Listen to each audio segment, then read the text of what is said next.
दोस्तों, मेरा नाम राशिद ज़हीर है और आप देख रहे हैं मेरा न्यूज़ चैनल जिसका नाम है न्यूज़ 9 टीवी।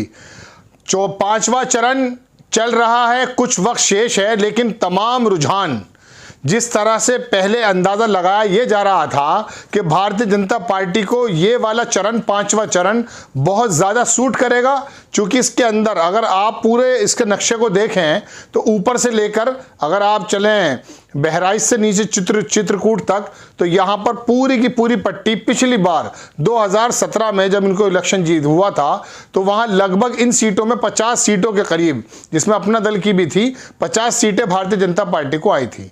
और कहा यह जा रहा था कि चौथा और 5वां चरण जो है वो भारतीय जनता पार्टी के लिए बहुत ज़्यादा मुफीद और प्रॉफिटेबल होगा, लेकिन इसके विपरीत उल्टा दिखाई दे रहा है।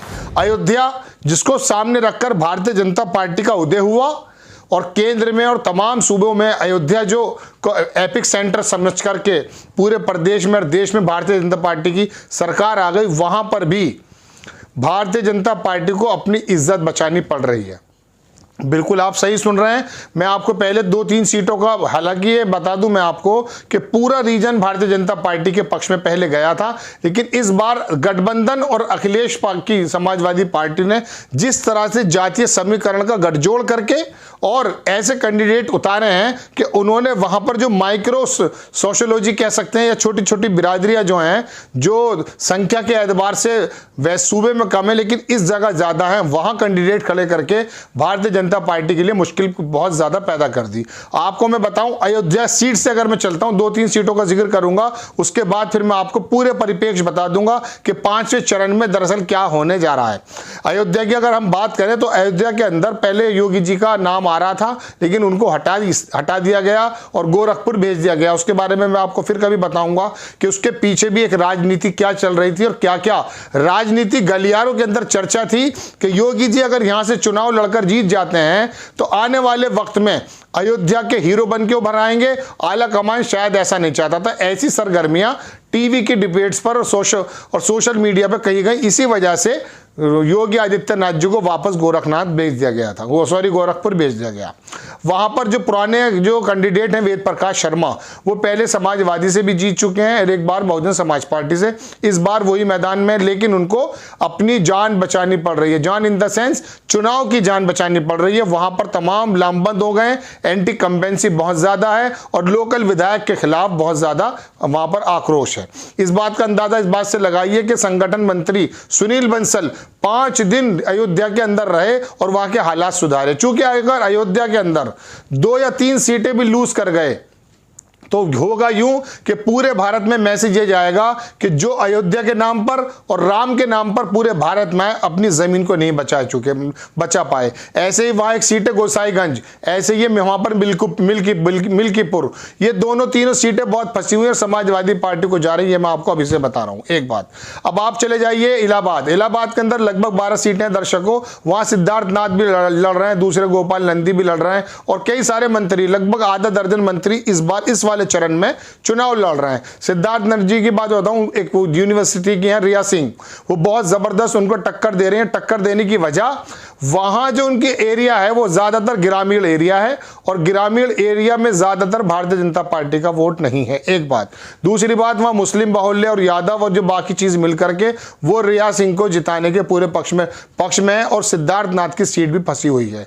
और वहीं की दूसरी सीट की अगर मैं बात करता हूं तो कई सारी सीटें हैं, लेकिन पिछली बार वहां पर लगभग 9 सीटें भारतीय जनता पार्टी ने जीती थी, लेकिन उससे पहले 8 सीटें 2012 में समाजवादी ने जीती थी। इस बार कई सीटों के समीकरण ऐसे हैं जो भारतीय जनता पार्टी के पक्ष में नहीं जाते। जल्दी जल्दी बता रहा हूं मैं आपको। एक सीट अब आप आ जाइए बाराबंकी में कुर्मी और पासी। इस वोट को कहा जाता है कि यह भारतीय जनता पार्टी का बेसिक वोट है, लेकिन बेनीलाल प्रसाद वर्मा के लड़के जो हैं वहां राकेश वर्मा, वो लड़ रहे हैं। तमाम कुर्मी उनको सपोर्ट कर रहे हैं, मुस्लिम यादव उनके साथ हैं, तो वो सीट भी समाजवादी की तरफ जा रही है। वहीं एक दरियापुर सीट है, वो भी वहां पर भी कांटे का मुकाबला है।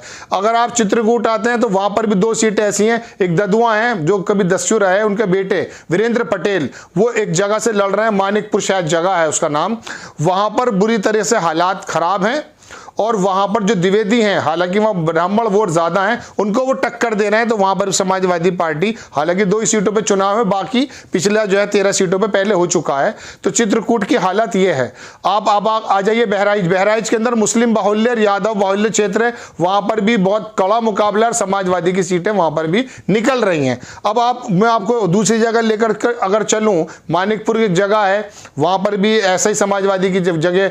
अब आप आ जाइए प्रताप कुंडा, राजा भैया, वहां पहली बार राजा भैया के सामने अखिलेश यादव ने उन्हीं के साथी गुलशन यादव को खड़ा कर दिया है। यह बात अलग है कि वो सीट पिछले कई वर्षों से या कई टर्म से राजा भैया जीतते आए हैं, लेकिन समाजवादी और वहां पर मुस्लिम और यादव की वजह से। लेकिन इस बार वो तमाम वोट कहां पर जा रहा है? वो वोट जा रहा है गुलशन यादव यानी कि राजा भैया के खिलाफ। मैं ये नहीं कहता कि राजा भैया वहां से हार जाएंगे, क्योंकि बहुत जबरदस्त उनकी वहां पर पकड़ है, उस एरिया के अंदर बाहुबली हैं और सामंतवादी ज्यादा है, लेकिन उसके बावजूद एक टक्कर मिल रही है। अब मैं आखिरी बात आपको बताता हूं, पल्लवी पटेल, अनुराधा पटेल की जो बहन है, सोनेलाल पटेल की लड़की, जो इस समय भारतीय जनता पार्टी में केंद्र में मिनिस्टर भी उनकी बहन और उनकी माता, राजमाता के नाम से कहा जाता, दोनों ही लड़ रही हैं। और उन्होंने हमारे डिप्टी सीएम केशव प्रसाद मौर्य की जो सिराथू सीट है, वहां पर पल्लवी पटेल बहुत कड़ा मुकाबला देती हुई दिख रही हैं, और संभव है कि शायद सीएम डिप्टी जो हमारे हैं केशव प्रसाद मौर्य वो हार जाएं, क्योंकि पल्लवी पटेल में एक तो प्रखर वक्ता है, बोलती बहुत जबरदस्त है। दूसरी बात, उनकी वहां इतनी इज्जत है, पटेल वहां समुदाय ज्यादा है, और सोनेलाल पटेल की जो वाइफ है उनको राजमाता कहा जाता है, कृष्णा पटेल, वो भी दूसरी सीट से लड़ रही हैं। तो वहां पर लोग उनको राजमाता के नाम से पुकारते हैं। तो शायद पटेलों का वोट उन्हें मिल रहा है, मुस्लिम यादव का वोट मिल रहा है। सीएम डिप्टी सीएम के लिए ये सीट सबसे ज्यादा मुश्किल है, और लगभग लगता है कि वो भी हार जाएंगे। तो ये जो पूरा का पूरा हॉट केक कहा जा रहा था भारतीय जनता पार्टी के लिए, और होना भी चाहिए था, क्योंकि पिछली बार 50 सीटें जीती, लेकिन पासी जो भारतीय जनता पार्टी का बहुत जबरदस्त सोच है, उसमें डेंट लगाने में कामयाब हुए हैं अखिलेश यादव। मैं ज्यादा तो नहीं कहता, टीवी पर सोशल मीडिया पर कहना 70% डेंट लगा दिया, लेकिन नहीं, 30 से 35% भी अगर वो डेंट लगा गए पासी वोटों में, कुर्मी वोटों में, मौर्य में, तो ये समझ लीजिए कि भारतीय जनता पार्टी को बहुत बड़ा धक्का लगने वाला है। 12 जिले ये हैं दोस्तों, मैं आपको बता दूं, 2-2 सीट भी, हालांकि किसी में 3, किसी में 1, किसी में 4, इस तरह से समाजवादी वहां पर बहुत मजबूत फाइट, टफ फाइट दे रही है। अगर 2-2 सीटें भी वहां, जैसे मैंने आपको बताया, जीत गई, तो 12 दूनी 24 सीटों का नुकसान यदि भारतीय जनता पार्टी को यहां हो जाता है, बता लोग ये रहेंगे भारतीय समाजवादी पार्टी को 35 से 40 सीटें मिल जाएंगी। लेकिन ये गढ़ इसलिए है भारतीय जनता पार्टी का, क्योंकि इसका जो बीच का एरिया है वो बहुत ज्यादा पसमानदा है, बहुत ज्यादा गुर्बत से भरा है। वहां जो उन्होंने 5 किलो आटा, 5 किलो चावल देने का जो एक प्लान किया, उसकी वजह से भारतीय जनता पार्टी को बहुत ज्यादा सपोर्ट मिलती हुई नजर आ रही है।